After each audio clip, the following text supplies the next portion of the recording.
മക്കയിൽ സഹാബികൾ ക്രൂരമായിട്ട് മർദ്ദിക്കപ്പെട്ടപ്പോൾ ഒരു സഹാബി ചെന്ന് ചോദിക്കുന്നുണ്ട് പരിശുദ്ധ റസൂലിനോട് സല്ലല്ലാഹു അലൈഹി വസല്ലം, ഇതെന്നാണെന്ന് അവസാനിക്കുക? ചോദ്യത്തിൽ അത്രമാത്രമേ ചോദിച്ചുള്ളൂ. പക്ഷെ നബി സല്ലല്ലാഹു അലൈഹി വസല്ലം അതിന് മറുപടി പറയാണ്, എല്ലാം നേരെയാവും, ഈ മർദ്ദനങ്ങളൊക്കെ അവസാനിക്കും, ഒറ്റക്കൊരു പെൺകുട്ടി ഈ മരുഭൂമിയിലൂടെ യാത്ര ചെയ്യുമെന്ന് പരിശുദ്ധ റസൂൽ. അപ്പൊ സംസ്കാരത്തിന്റെ ലക്ഷണമായിട്ട് ഈ വിശ്വവിമോചകനായ മഹാപ്രവാചകൻ സല്ലല്ലാഹു അലൈഹി വസല്ലം കണക്കാക്കിയത് സ്ത്രീയുടെ സ്വൈരസഞ്ചാരമാണ്. ഒറ്റക്കൊരു സ്ത്രീ യാത്ര ചെയ്യും, ഒരാൺ തുണയില്ലാതെ ഒരു പെണ്ണ് സഞ്ചരിക്കും. ഈ ഹദീസ് കേട്ട സഹാബി പിന്നീട് പറഞ്ഞു, എന്റെ കണ്ണുകൊണ്ട് പിൽക്കാലത്ത് ഞാനത് കണ്ടു.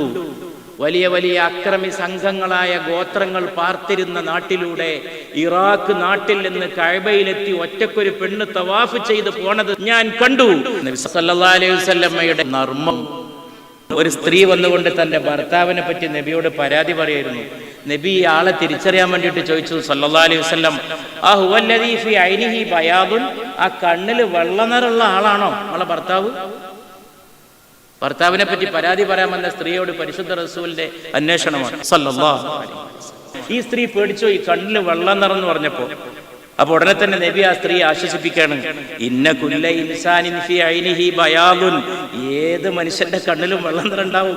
സ്വർഗപ്രവേശം കൊതിച്ചു വന്നിട്ട് എനിക്ക് സ്വർഗത്ത് കടക്കാൻ വേണ്ടിയിട്ട് പ്രാർത്ഥിക്കണം എന്ന് പറഞ്ഞൊരു വൃദ്ധ സ്ത്രീ വന്നപ്പോ നബി സല്ലല്ലാഹു അലൈഹി വസല്ലം പറഞ്ഞു, സ്വർഗത്ത് കടക്കൂലല്ലോ എന്ന് പറഞ്ഞു. ഇന്നൽ ജന്നത ലാ തദ്ഖുലുഹാ, നിങ്ങൾക്ക് സ്വർഗത്ത് കടക്കാൻ കഴിയില്ല എന്ന് പറഞ്ഞു. അപ്പൊ തന്നെ ആ സ്ത്രീ പരിഭ്രമിച്ചിട്ട് പോകാൻ ഒരുങ്ങുമ്പോ പുണ്യ റസൂൽ സല്ലല്ലാഹു അലൈഹി വസല്ലം ആശ്വസിപ്പിച്ചു, ഇന്നൽ ജന്നത ലാ തദ്ഖുലുഹാ അജൂസ്, വാർദ്ധക്യമുള്ളവർ സ്വർഗത്ത് കടക്കൂല, സ്വർഗത്തിൽ എല്ലാവരും യൗവനായിരിക്കും സല്ലല്ലാഹു അലൈഹി വസല്ലം. അവർ കരഞ്ഞുകൊണ്ട് പോകാൻ ഒരുങ്ങുമ്പോഴാണ് റസൂലുള്ള പറയാണ്, അഖ്ബിറൂഹാ, നിങ്ങൾ ആ സ്ത്രീ അറിയിക്കൂ, അന്നഹാ ലാ തദ്ഖുലുഹാ വഹിയ അജൂസുൻ, അവർ വൃദ്ധയായിരിക്കെ സ്വർഗത്ത് കടക്കൂല എന്നാണ് ഞാൻ ഉദ്ദേശിച്ചത്. ഇന്നല്ലാഹ തആല യഖൂൽ, എന്തുകൊണ്ടെന്നാൽ അല്ലാഹു പറയുന്നുണ്ട്, ഇന്നാ അൻശഅനാഹുന്ന ഇൻശാഅ ഫജഅൽനാഹുന്ന അബ്കാറ ഉർബൻ അത്റാബൻ ലിഅസ്ഹാബിൽ യമീൻ. യൗവനത്തോടുകൂടിയാണ് സ്വർഗത്തിൽ പ്രവേശിക്കുക. നമ്മൾ മനസ്സിലാക്കേണ്ട ഒരു സംഗതി എന്താന്ന് വെച്ചാൽ, പലരുടെയും ധാരണ ലോകത്ത് കഷ്ടപ്പെട്ടത്, ലോക നേതാക്കന്മാരെടുക്കുമ്പോൾ ത്യാഗം ചെയ്തത്, നബി സല്ലല്ലാഹു അലൈഹി വസല്ലമയുടെ ത്യാഗം ഉണ്ടെങ്കിലും അത് എത്രത്തോളം എന്നുള്ളത് വേണ്ടത്ര മനസ്സിലാക്കാൻ പലർക്കും സാധിച്ചിട്ടില്ല. തായിഫിലെ ഏറുകൊണ്ട് എന്ന് പറയുമ്പോൾ വിചാരിക്കും കുറച്ച് കല്ലെടുത്തെറിഞ്ഞു, കാലിൽ നിന്നെത്തിരി ഒന്ന് രണ്ട് രക്തത്തുള്ളികൾ നിലത്ത് വീണു, ഇങ്ങനെയാണ് അതിൻ്റെ ഒരു ധാരണ പലരുടെയും മനസ്സിൽ ഉറച്ചു പോയിട്ടുള്ളത്. തായിഫ് നമ്മൾ എത്രയോ ചർച്ച ചെയ്തിട്ടുള്ളതാണ്. മദീനയിലേക്കുള്ള പാതയിൽ ഞാൻ തായിഫിന്റെ ചില സന്ദേശങ്ങൾ ഇന്നത്തെ ഈ മദീനയിലേക്കുള്ള പാതയിൽ ഓർത്തുകൊള്ളട്ടെ. നബി സല്ലല്ലാഹു അലൈഹി വസല്ലം തായിഫിലെത്തുമ്പോഴുള്ള ദുആ ഉണ്ട്, കല്ലെറിഞ്ഞിട്ട് വളരെ കഷ്ടപ്പാട്. ആയിഷ റളിയല്ലാഹു അൻഹ ചോദിക്കുന്നുണ്ട്, അവിടുത്തെ ജീവിതത്തിൽ അങ്ങ് ഏറ്റവും കൂടുതൽ ദുരിതപ്പെട്ടത് എപ്പോഴാണ്, കഷ്ടപ്പെട്ടത് എപ്പോഴാണ്? അപ്പൊ പറയുന്നുണ്ട്, ഒന്ന് തായിഫിൽ, മറ്റൊന്ന് ഉഹദിൽ. അതുകൊണ്ട് ഈ തായിഫിൽ സഹനത്തിന്റെ ഒരു അങ്ങേ അറ്റം പറയാൻ നബിയുടെ പ്രാർത്ഥന ഉണ്ട്. അല്ലാഹുമ്മ ഇലൈക അഷ്കു, അല്ലാഹുവേ എന്റെ ദൗർബല്യം ഞാൻ നിന്നോട് പറയുന്നു. ഏറുകൊണ്ടിട്ട് നബി സല്ലല്ലാഹു അലൈഹി വസല്ലമ എറിഞ്ഞവർക്കെതിരല്ല പ്രാർത്ഥിക്കുന്നത്, എന്റെ ദൗർബല്യം ഞാൻ നിന്നോട് പരാതിപ്പെടുന്നു, എന്റെ വിഷമം ഞാൻ നിന്നോട് പറയുന്നു. അത് പറയുന്നുണ്ട്, യാ റബ്ബി ഇലാമൻ തകിലുനി, എന്റെ റബ്ബേ നീ ആരെയാണ് എന്നെ ഏൽപ്പിക്കുന്നത് സല്ലല്ലാഹു അലൈഹി വസല്ലം.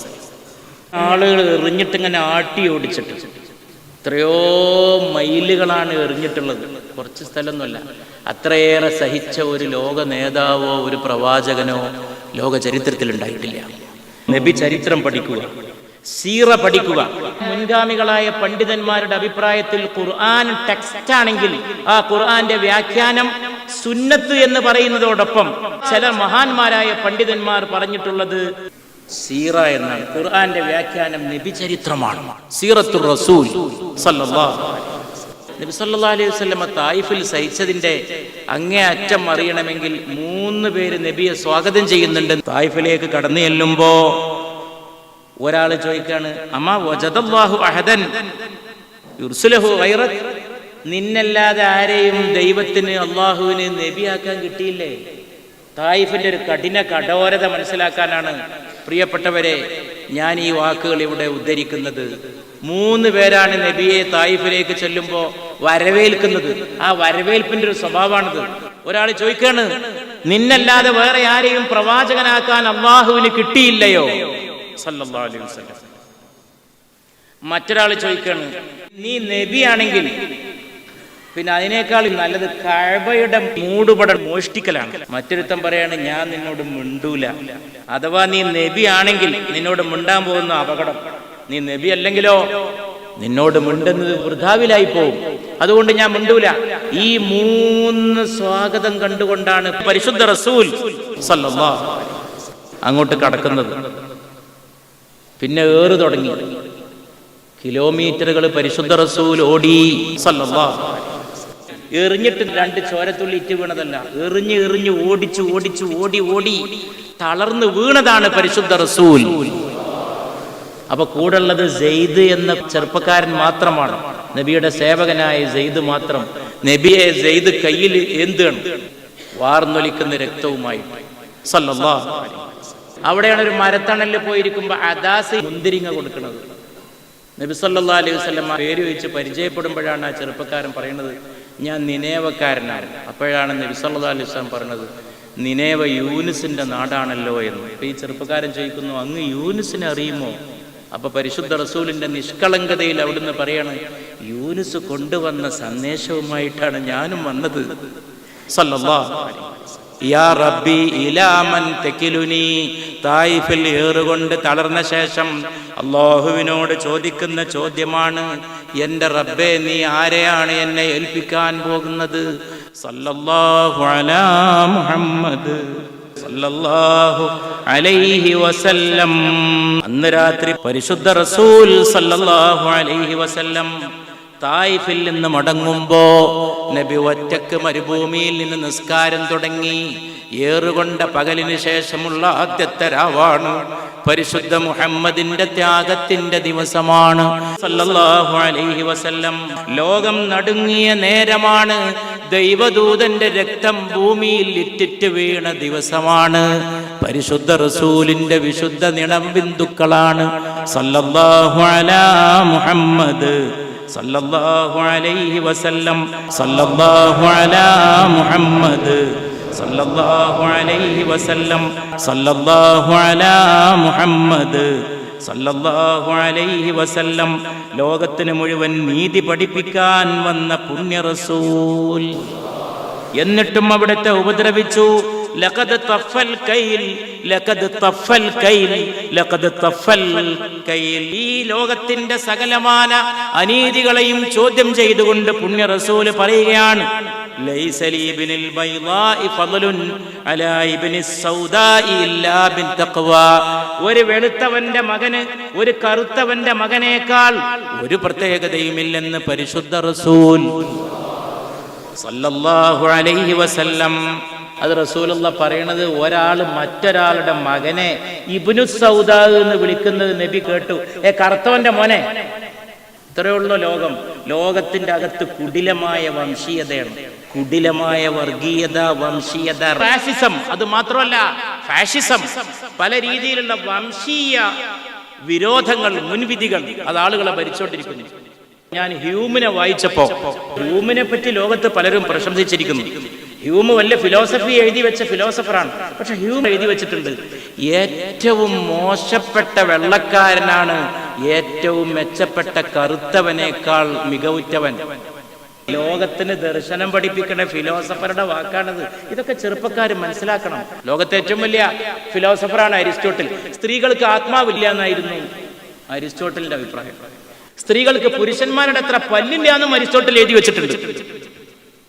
ഖുർആൻ ഏറ്റവും വലിയ യുക്തിയാണ് പഠിപ്പിക്കുന്നത്. പരിശുദ്ധ റസൂലിന്റെ പുത്രൻ ഇബ്രാഹിം നിര്യാണമായ ദിവസമാണ് സൂര്യഗ്രഹണം ഉണ്ടാവുന്നത്. ആളുകൾ പരസ്പരം അടക്കം പറയാൻ തുടങ്ങി. നബിയുടെ മകന്റെ നിര്യാണത്തിൽ പ്രകൃതി ദുഃഖിക്കുന്നു സല്ലല്ലാഹു അലൈഹി വസല്ലം. കണ്ടില്ലേ ഗ്രഹണം? നബിയുടെ അന്നത്തെ ഏക മകൻ ഇബ്രാഹിം.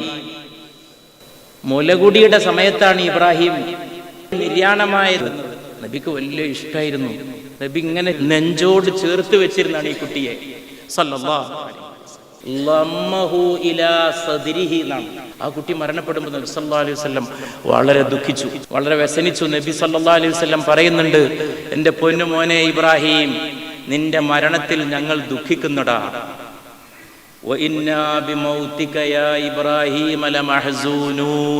ഒരു ദൈവദൂതന്റെ വാക്കാണിത്. ദൈവദൂതൻ ദുഃഖിക്കും.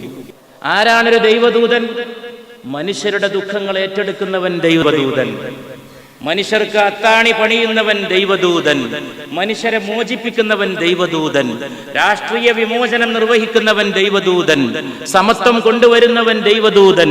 മനുഷ്യന്റെ വിയർപ്പിനെ ഒപ്പിയെടുക്കുന്നവൻ ദൈവദൂതൻ.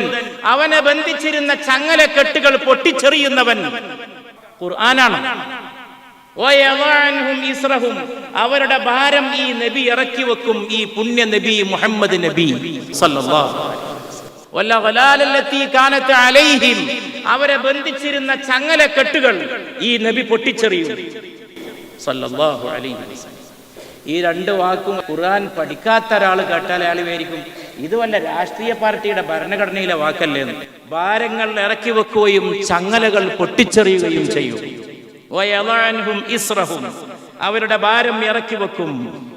तेरी जुल्फें गर शबे कदर है, तेरी जुल्फें गर शबे कदर है, तेरा चेहरा बदरे मुनीर है, तेरा चेहरा बदरे मुनीर है, तेरे सदके चाहूंगा या नबी, तू हबीब रब्बे कदीम है, तेरी जुल्फें गर शबे कदर है, तेरा चेहरा बदरे मुनीर है.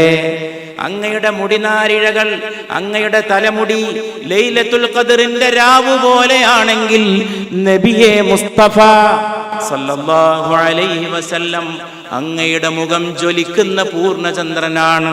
തെരി സുൽഫേ ഗർ ശബേ ഖദർ ഹേ, തെരാ ചെഹറ ബദറേ മുനീർ ഹേ, തെരെ സദഖെ ചാഹൂംഗാ യാ നബി. ഏ നബി, അങ്ങയുടെ പേരിൽ ഞങ്ങൾ ആഗ്രഹിക്കട്ടെ. തു ഹബീബ് റബ്ബേ ഖദീം ഹേ, അങ്ങ് ഖദീമായ എന്നെന്നും നിലനിൽക്കുന്ന ആദ്യമില്ലാത്ത റബ്ബിന്റെ ഹബീബാണങ്ങ്. തെരി ശക്ല് സൂറേ നൂർ ഹേ, നബിയെ അങ്ങയുടെ രൂപം സൂറത്തു നൂർ പോലെ ശോഭിക്കുന്നതല്ലയോ സല്ലല്ലാഹു അലൈഹി വസല്ലം.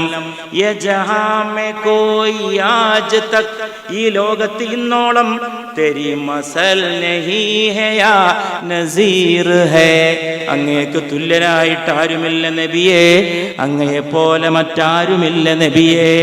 തെരി ദീദ് ജിസ്കോ നസീബ് ഹേ, तेरी दीद जिसको नसीब है, वो नसीब कामिले दीद है. तेरा देखना मेरी ईद है, तेरा रुख कलामे मजीद है. तेरी दीद जिसको नसीब है, അങ്ങേ കാണാൻ ആർക്കെങ്കിലും നബിയെ നസീബുണ്ടായാൽ വ നസീബ് കാമിലെ ദീദ് ഹേ, അത് പൂർണ്ണമായ സൗഭാഗ്യമാണ് കാഴ്ച. തേരാ ദേഖ്നാ മേരി ഈദ് ഹേ, അങ്ങേ കാണൽ എനിക്കെന്റെ പെരുന്നാളാണ് നബിയെ മുസ്തഫ സല്ലല്ലാഹു അലൈഹി വസല്ലം.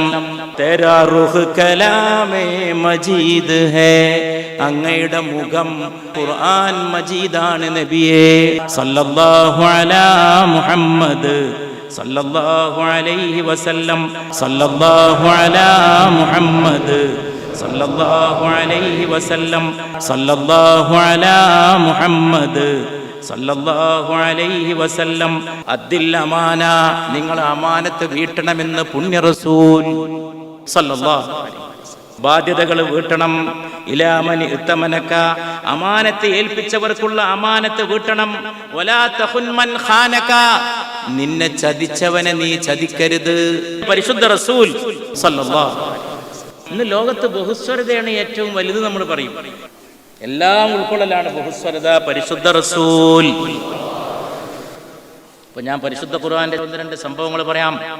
ഇന്നല്ലദീന യക്ഫുറൂന ബില്ലാഹി വറുസുലിഹി വയുരീദൂന അൻ യുഫർരിഖൂ ബൈനല്ലാഹി വറുസുലിഹി വയഖൂലൂന നുഅ്മിനു ബിബഅദിൻ വനക്ഫുറു ബിബഅദ് ويريدون أن يتخذوا بين ذلك سبيلا أولئك هم الكافرون حقا وأعتدنا للكافرين عذابا مهينا والذين آمنوا بالله ورسله ولم يفرقوا بين أحد منهم أولئك سوف يؤتيهم أجورهم وكان الله غفورا رحيما ദൈവത്തെയും അവന്റെ ദൂതന്മാരെയും നിഷേധിക്കുകയും ദൈവത്തിനും അവന്റെ ദൂതന്മാർക്കുമിടയിൽ വിവേചനം കൽപ്പിക്കുകയും ഞങ്ങൾ ചിലരിൽ വിശ്വസിക്കുകയും ചിലരെ തള്ളിപ്പറയുകയും ചെയ്യുന്നുവെന്ന് പറയുകയും വിശ്വാസത്തിനും നിഷേധത്തിനുമിടയിൽ മറ്റൊരു മാർഗം സ്വീകരിക്കാൻ ആഗ്രഹിക്കുകയും ചെയ്യുന്നവരുണ്ടല്ലോ, അവർ തന്നെയാണ് യഥാർത്ഥ നിഷേധികൾ.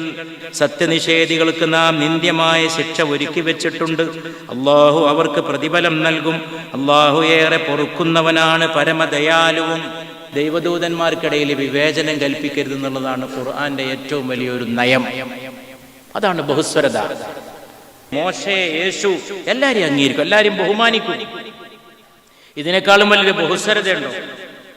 നബി സല്ലല്ലാഹു അലൈഹി വസല്ലമയുടെ കാലത്ത് മദീനയിൽ ഒരു മുസ്ലിമും യഹൂദിയും തമ്മിൽ സംസാരിക്കുമ്പോൾ ഒരു യഹൂദി പറഞ്ഞുപോയി, ലോകത്ത് വെച്ച് ഏറ്റവും ഉത്കൃഷ്ടനായ മൂസയെ കൊണ്ട് ഞാൻ സത്യം പറയുന്നു. മുസ്ലിമിനത് സഹിക്കാൻ കഴിഞ്ഞില്ല.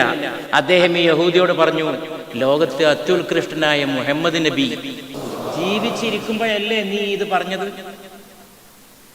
നീ മോശയെ പറ്റി പറഞ്ഞത്, മൂസയെ പറ്റി പറഞ്ഞത്, അത്യുത്കൃഷ്ടനായ മുഹമ്മദ് നബി ജീവിച്ചിരിപ്പുണ്ട്. ഒറ്റ അടി കൊടുത്തു ഈ മുസ്ലിം യഹൂദിയെ. യഹൂദി നേരെ ഓടി റസൂലുള്ളാഹിന്റെ അടുക്കലേക്ക് സല്ലല്ലാഹു അലൈഹി വസല്ലം. നബി നീതിമാനായതുകൊണ്ട് എല്ലാവരും ഓടിച്ചെല്ലുമായിരുന്നു. മുസ്ലിങ്ങൾ മാത്രം കേസ് പറയാൻ ചെല്ലുന്നൊരു ഇടമായിരുന്നില്ല പുണ്യ റസൂലിന്റെ ഇടം സല്ലല്ലാഹു അലൈഹി വസല്ലം. ഈ യഹൂദി എന്നിട്ട് നബിയോട് പറയുന്നുണ്ട്, എനിക്കൊന്ന് അറിയണം, എനിക്ക് ഈ മദീനത്ത് പാർക്കാൻ പറ്റുമോ ഇല്ലേന്ന്. നിങ്ങളുടെ ഒരാൾ എന്നെ അടിച്ചിരിക്കുന്നു, ഞാൻ എൻ്റെ പ്രവാചകൻ ഉത്കൃഷ്ടനാണെന്ന് പറഞ്ഞതിന്. യഹൂദിയുടെ സംസാരമാണ്. നബി സല്ലല്ലാഹു അലൈഹി വസല്ലം ആ മുസ്ലിമിനെ വിളിച്ചിട്ട് താക്കീത് ചെയ്യാണ്, അങ്ങനെയൊന്നും പറയരുത്, അങ്ങനെ പ്രവാചകന്മാർക്കിടയിൽ വിവേചനം കൽപ്പിച്ച് സംസാരിക്കരുത്. എന്തൊരു വിശാലതല്ലേ!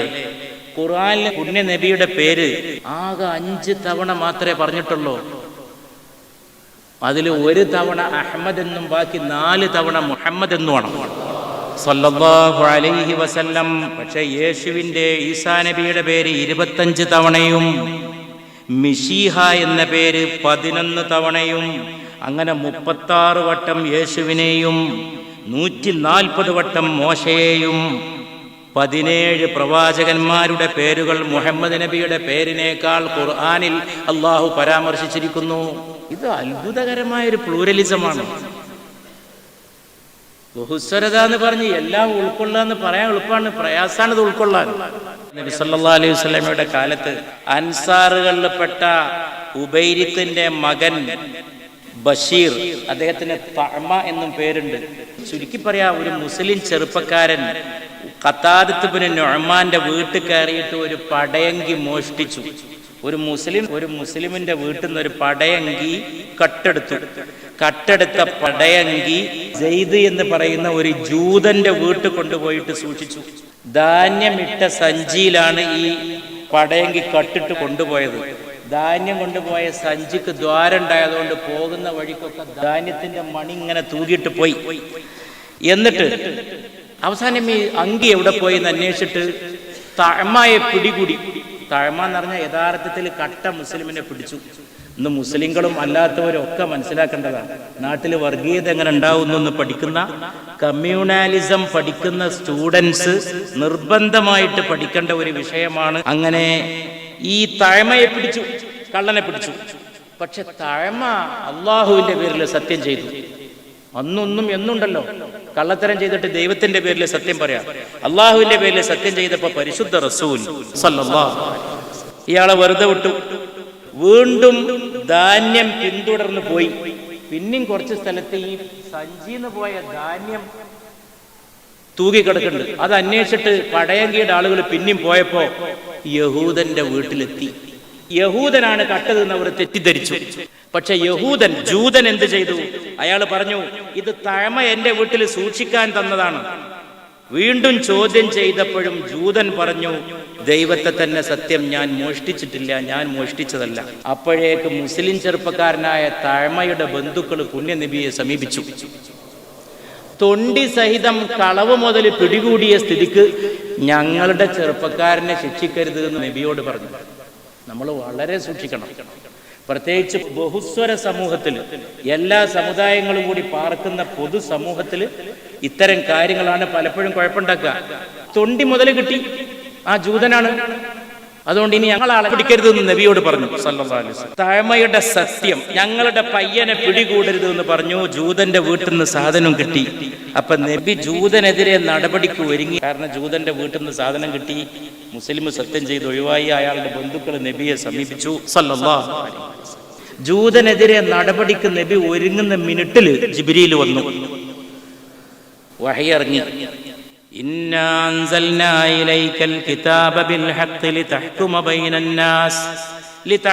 ബൈനന്നാസ് ബിമാ അറാകല്ലാഹ് വലാ തകുൽ ലിൽ ഖായിനീന ഖസീമാ വസ്തഗ്ഫിറില്ലാഹ ഇന്നല്ലാഹ കാന ഗഫൂറർ റഹീമാ ولا تجادل عن الذين يختانون أنفسهم إن الله لا يحب من كان خوانا نثيما يستخفون من الناس ولا يستخفون من الله وهو معهم إذ يبيتون ما لا يرضى من القول وكان الله بما يعملون محيطا ها أنتم هؤلاء جادلتم عنهم في الحياة الدنيا فمن يجادل الله عنهم يوم القيامة أم من يكون عليهم وكيلا ومن يعمل سوءا أو يظلم نفسه ثم يستغفر الله يجد الله غفورا رحيما ومن يكسب إثما فإنما يكسبه على نفسه وكان الله عليما حكيما ومن يكسب خطيئة أو إثما ثم يرم به بريئا فقد احتمل بهتانا وإثما مبينا നബിയേ, നാം ഇതായി വേദം സത്യസമേതം താങ്കൾക്ക് ഇറക്കി തന്നിരിക്കുന്നു. അള്ളാഹു കാണിച്ചു തന്നതനുസരിച്ച് ജനങ്ങൾക്കിടയിൽ വിധി കൽപ്പിക്കാൻ വേണ്ടിയാണത്. നീ വഞ്ചകർക്ക് വേണ്ടി വാദിക്കുന്നവനാകരുത്. നബിയെ, നീ വഞ്ചകർക്ക് വേണ്ടി വാദിക്കുന്നവനാകരുത്. അള്ളാഹുവിനോട് പാപമോചനം തേടുക. തീർച്ചയായും അള്ളാഹു ഏറെ മാപ്പരുളുന്നവനും ദയാപരനും തന്നെ. ആത്മവഞ്ചന നടത്തുന്നവർക്ക് വേണ്ടി നീ വാദിക്കരുത്. ഖുർആൻ എത്ര ശക്തമായിട്ടാണ് ഒരു യഹൂദിയെ രക്ഷിക്കാൻ വേണ്ടിയിട്ട് ആകാശത്ത് ജിബ്രീൽ വന്ന ബഹുസ്വരതയാണ് പരിശുദ്ധ റസൂൽ ഈ ലോകത്തെ പഠിപ്പിച്ചത് സല്ലല്ലാഹു അലൈഹി വസല്ലം. മുസ്ലിമിനെയാണ് ഈ വിളിക്കുന്നത് വഞ്ചകൻ, ആത്മവഞ്ചകൻ. അവന് വേണ്ടി നബി വാദിക്കരുത്. ഇസ്ലാമിൽ വർഗീയൊന്നും പറ്റൂല. നീതി എവിടെയാണോ അവിടെ നിൽക്കുക. ഒരു സമുദായം എന്ന് പറഞ്ഞിട്ട് അതിന്റെ എന്ത് സംഗതികളെ ന്യായീകരിക്കുന്ന ഒരു അപ്രോച്ച് ഖുർആനിലില്ല. നീതിയേ ഉള്ളൂ. ആത്മവഞ്ചന നടത്തുന്നവർക്ക് വേണ്ടി നീ വാദിക്കരുത്. കൊടും വഞ്ചകനും മഹാപാപിയുമായ ആരെയും അല്ലാഹു ഇഷ്ടപ്പെടുകയില്ല. അവർ ജനങ്ങളിൽ നിന്ന് ഒളിച്ചു വെക്കുന്നു. എന്നാൽ അള്ളാഹുവിൽ നിന്ന് ഒളിച്ചു വെക്കാൻ അവർക്കാവില്ല. അള്ളാഹുവിനെ ഇഷ്ടപ്പെടാത്ത സംസാരത്തിലൂടെ രാത്രിയിൽ അവർ ഗൂഢാലോചന നടത്തിക്കൊണ്ടിരിക്കുമ്പോഴും കട്ടവനെ ധാന്യം നിറച്ച സഞ്ചിയിലെടുക്കുക, എന്നിട്ട് യൂതന്റെ വീട്ടിൽ കൊണ്ടെക്കുക. നല്ല പരിപാടിയല്ലേ, നല്ല കോൺസ്പിറസി. ഒരു നാട്ടിൽ കുഴപ്പമുണ്ടാക്കുക, യഹൂദനെ പിടികൂടും ചെയ്യുക. നബി സല്ലല്ലാഹു അലൈഹി വസല്ലമയോട് അള്ളാഹു പറയാണ്, രാത്രിയിൽ അവർ ഗൂഢാലോചന നടത്തിക്കൊണ്ടിരിക്കുമ്പോഴും അള്ളാഹു അവരോടൊപ്പമുണ്ട്. അള്ളാഹു അവരുടെ പ്രവർത്തനങ്ങളെ അഖിലം വലയം ചെയ്തവനാകുന്നു. ഐഹിക ജീവിതത്തിൽ അവർക്ക് വേണ്ടി വാദിക്കാൻ നിങ്ങളുണ്ട്. എന്നാൽ ഉയർത്തെഴുന്നേൽപ്പ് നാളിൽ അവർക്ക് വേണ്ടി അള്ളാഹുവിനോട് വാദിക്കാൻ ആരാണുണ്ടാവുക? ആരാണ് അവരുടെ വക്കീലാവുക? തെറ്റ് ചെയ്യുകയോ തന്നോട് തന്നെ അതിക്രമം പ്രവർത്തിക്കുകയോ ചെയ്ത ശേഷം അള്ളാഹുവിനോട് പാപമോചനം തേടുന്നവന് ഏറെ പൊറുക്കുന്നവനും ദയാപരനുമായി അള്ളാഹുവിനെ കണ്ടെത്തുന്നതാണ്. എന്നാൽ പാപങ്ങൾ ശേഖരിച്ചു വെക്കുന്നവൻ സ്വന്തം നാശത്തിനിടവരുത്തുന്നതാണ് ശേഖരിച്ചു വെക്കുന്നത്. അല്ലാഹു സർവജ്ഞനും യുക്തിജ്ഞനുമാകുന്നു.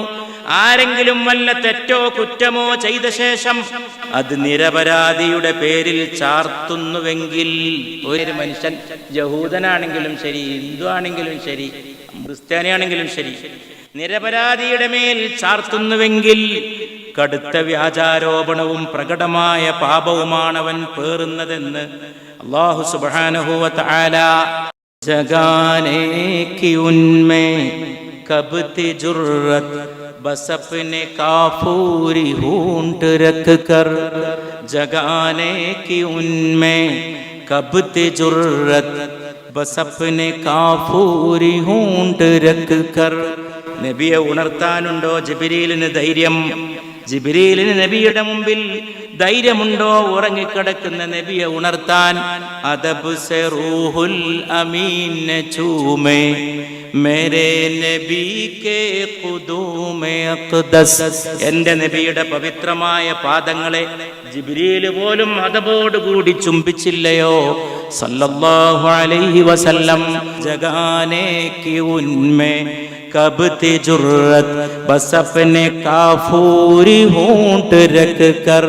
തന്റെ ചുണ്ടുകൊണ്ട് നബിയെ ഉണർത്താനോ നബിയെ ഉണർത്തി ഉറക്കത്തിൽ നിന്ന് എഴുന്നേൽപ്പിക്കാനോ കഴിയാത്തത് കൊണ്ട് ജിബ്രീൽ അദബ് സെ റൂഹുൽ അമീൻ നെ ചൂമേ മേരെ നബി കെ ഖുദൂമെ അഖ്ദസ്.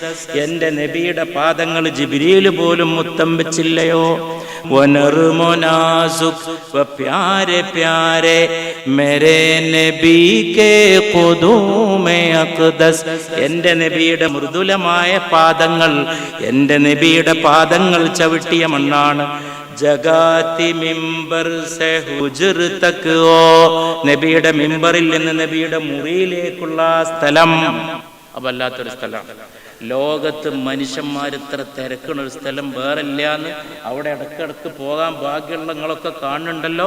നമ്മൾ ചെയ്യണതൊക്കെ മാതാപിതാക്കളുടെ തുടർച്ചയാണ്, നമ്മളതായിട്ടൊന്നുമില്ല. ആ ഞരമ്പ് കൂടി വന്നതാണ്, ആ രക്തത്തുനിന്ന് വന്നതാണ്. ബാപ്പാന്റെ വകയാണ്, ഉമ്മാന്റെ വകയാണ്. എപ്പോഴും ഓർക്കുക, എൻ്റെ ശബ്ദം എൻ്റെ സഹോദരങ്ങൾ കേൾക്കുന്ന പോലെ ഇതെൻ്റെ പിതാവിൻ്റെ വകയാണ്. എൻ്റെ പിതാവ് പണ്ഡിതനായിരുന്നു, ആബിദായിരുന്നു, ആലിമായിരുന്നു. എൻ്റെ പിതാവ് വളരെ വലിയ പാണ്ഡിത്യണ്ടായിരുന്നു. ഭാഷകൾ മാത്രമല്ല, ഖുർആൻ, ഹദീത്ത്, റസൂലുള്ളാഹിന്റെ ഹദീത്തിൽ 6 സഹീഹ ഹദീസുകളുടെ വിദഗ്ധനായിരുന്നു എൻ്റെ വന്യ പിതാവ്. മാഹിറായിരുന്നു സിഹാഹു സിത്തയുടെ. മുദരിസുമാര് അസറിന്റെ ശേഷം വീട്ടിൽ വരുന്നത് കണ്ട് വളർന്നൊരു മകനാണ് ഞാൻ. ഉപ്പാന്റെ കയ്യിൽ നിന്ന് സിഹാഹു സിത്ത പഠിക്കാൻ ഹദീസിന്റെ വലിയ സഹീഹുകൾ ബുഖാരി, മുസ്ലിം, നസായി, തിർമിദി, അബൂദാവൂദ്, ഇബ്നു മാജ. പണ്ഡിതന്മാര് അസറിന്റെ ശേഷം വീട്ടിൽ വരും. അതെന്റെ ജീവിതത്തിൽ ഒരു കൗതുകമുള്ള കാഴ്ചയാണ്. ഉപ്പാനെ പലപ്പോഴും കണ്ടത് ബുഖാരി നെഞ്ചത്ത് വെച്ച് കിടക്കുന്നതായിട്ടാണ്. വലിയ ബുഖാരി കിതാബ്. ഇമാം ഗസാലിയെ പറ്റി മഹാന്മാര് പറഞ്ഞിട്ടുള്ള സംഗതി, നിര്യാണമാകുമ്പോ ബുഖാരി ആയിരുന്നു നെഞ്ചിൽ നാം. ഇമാം ഗസാലിയുടെ ഏറ്റവും വലിയ ബഹുമതിയായിട്ട് പിൻഗാമികൾ എഴുതിയത് ഞാൻ കണ്ടത്, ഇമാം ഗസാലിയുടെ ഇൽമ ഒന്നുമല്ല. ഇമാം ഗസാലി ഫൽസഫയെ വിമർശിച്ചു, ഇമാം ഗസാലി സൂഫിസത്തിലെ തെറ്റിനെ വിമർശിച്ചു, അതിലെ ശരിയെടുത്തു. ഇമാം ഗസാലി മഹാപ്രതിഭ. അതൊന്നും അല്ല ഇമാം ഗസാലിയുടെ ജീവിതത്തിന്റെ മഹത്വമായിട്ട് പിൻഗാമികൾ എഴുതി വെച്ചത്. മരിക്കുമ്പോ നെഞ്ചത്ത് ബുഖാരി, റസൂലുള്ളാഹിന്റെ ഹദീസ് സല്ലല്ലാഹു അലൈഹി വസല്ലം. എല്ലാം അങ്ങോട്ട് മടങ്ങും. നബിയാണെല്ലാം. നബി ഈസ് ദ ഫസ്റ്റ്, നബി ഈസ് ദ ലാസ്റ്റ്. തുടക്കും നബി, ഒടുക്കും നബി സല്ലല്ലാഹു അലൈഹി വസല്ലം. അപ്പൊ നമ്മൾ നന്ദിയുള്ളവരാവുക. ആരോട്? ഞാൻ ഏറ്റവും കൂടുതൽ നന്ദി ആരോട് കാണിക്കണം എന്ന് പുണ്യ നബിയോട് ചോദിച്ചു. ദൈവദൂതൻ നിറങ്ങൾക്കതീതനാണ്. ദൈവദൂതന്റെ കാഴ്ചക്ക് നിറങ്ങൾ ബാധിക്കില്ല. അതുകൊണ്ട് പുണ്യ നബി പറഞ്ഞു, നിന്റെ മാതാവിനോട് സല്ലല്ലാഹു അലൈഹി വസല്ലം. പിന്നെ ആരോട്? നാട്ടിക കടപ്പുറത്തെ അമ്മ പ്രസംഗം എന്ന് പറഞ്ഞ് ധാരാളം മലയാളി സഹോദരങ്ങൾ മില്യൺ കണക്കിനാണ് ആ പ്രസംഗം കേട്ടിട്ടുള്ളത്, നിരവധി സൈറ്റുകളിൽ. അതിന്റെ 2ാം ഘട്ടം ഉണ്ടായി. ഞാൻ എൻ്റെ അടുത്തിരിക്കുന്ന മോഹൻലാലിനോട് പറഞ്ഞു, അതിന്റെ 2ാം ഘട്ടത്തിൽ അവിടെ അങ്ങനെ എഴുതി വെച്ചിട്ടുണ്ട്, മാതാവിന്റെ കാൽച്ചുവട്ടിലാണ് സ്വർഗം. ആ ടൈറ്റിൽ DN പ്രതാപനെ നിർദ്ദേശിച്ചിട്ടുകൊണ്ടാണ് ഞാൻ ആ പ്രസംഗത്തിന് പോണത്. അതിന്റെ ശീർഷകം നബിയുടെ ഹദീസാണ്. അമ്മ പ്രസംഗത്തിന്റെ ശീർഷകം നബിവചനമാണ്. മാതാവിൻ്റെ കാൽച്ചോട്ടിലാണ് സ്വർഗം. അപ്പം ഞാൻ മോഹൻലാലിനോട് പറഞ്ഞു, ഇത് പ്രവാചക തിരുമേനിയുടെ വചനമാണ്. ലാല് പ്രസംഗിക്കാൻ കയറി എന്നപ്പോൾ ആദ്യം പറഞ്ഞ വാചകം എനിക്ക് ഓർമ്മയുണ്ട്. ഈ മാതാവിൻ്റെ കാൽച്ചോട്ടിലാണ് എന്ന പ്രവാചക വചനം എന്ന് പറഞ്ഞുകൊണ്ടാണ് അദ്ദേഹം സംസാരം തുടങ്ങുന്നത്. ജഗാതി മിമ്പർ സെ ഗുജർ തക് ഓ റിയാസ് ജന്നത്ത് വ ക്യോ ന ബൻതി. ആ മിമ്പർ മുതൽ നബിയുടെ വീട് വരെ റൗള വരെ ഉള്ള സ്ഥലം എന്തുകൊണ്ട് റൗളത്തും മിൻ റിയാദിൽ ജന്ന, എന്തുകൊണ്ട് സ്വർഗത്തിന്റെ ഉദ്യാനങ്ങളിൽപ്പെട്ട ഒരു ഉദ്യാനമാകാതിരിക്കും? വഹാം പെ കസറത്ത് സെ മസ്സു ഹുവേ ഥേ മേരെ നബി കെ ഖുദൂമെ അഖ്ദസ്. എന്റെ നബിയുടെ പാദങ്ങൾ നിരവധി ചവിട്ടിപ്പോയ സ്ഥലമാണത്. എന്റെ ഖബറിനും എന്റെ മിമ്പറിനും ഇടയിലുള്ള സ്ഥലം. മറ്റൊരു ഹദീസിൽ എന്റെ മിമ്പറിനും എന്റെ വീടിനും മാബൈന ബൈതി വ മിമ്പരി, അല്ലെങ്കിൽ മാബൈന ഖബരി വ മിമ്പരി റൗളത്തും മിൻ റിയാദിൽ ജന്ന. അത് സ്വർഗത്തിന്റെ പൂങ്കാവനങ്ങളിൽപ്പെട്ട ഒരു പൂങ്കാവനമാണ്. വയ്യാത്ത 90 വയസ്സുകാരൻ ഉമ്മത്തിക്കും മദീനയിൽ പോയാൽ എത്ര നേരം കാത്തുക്കും? റൗളത്തും മിൻ റിയാദിൽ ജന്നയിലേക്ക് ഒരു എൻട്രി കിട്ടുമോ? എങ്ങനെയെങ്കിലും അതിൻ്റെ അകത്ത് അവിടെ സുജൂദ് ചെയ്യാൻ ഇത്ര സ്ഥലം മതി, കയ്യും കാലും ചുരുങ്ങിപ്പോകും. എന്തുകൊണ്ട് അവിടെ റൗളത്തുൽ മിൻ റിയാദിൽ ജന്നയായി? ഒറ്റക്കാരനേ ഉള്ളൂ. വഹാം പെ കസറത്ത് സെ മസ്സുവേ ഥേ മേരെ നബി കെ ഖുദൂമെ അഖ്ദസ്. എന്റെ നബിയുടെ പാദങ്ങൾ ഇഷ്ടം പോലെ നടന്നു പോയ സ്ഥലമാണ്. ബഹിഷ്തിയോം തും യെ ദേഖ് ലേനാ വഹീൻ സെ ഫൂട്ടേഗാ ഹൗസെ കൗസർ. ബഹിഷ്തിയോ സ്വർഗവാസികളെ, തുമ്മെ ദേഖ് ലേനാ, നിങ്ങളത് കാണണം.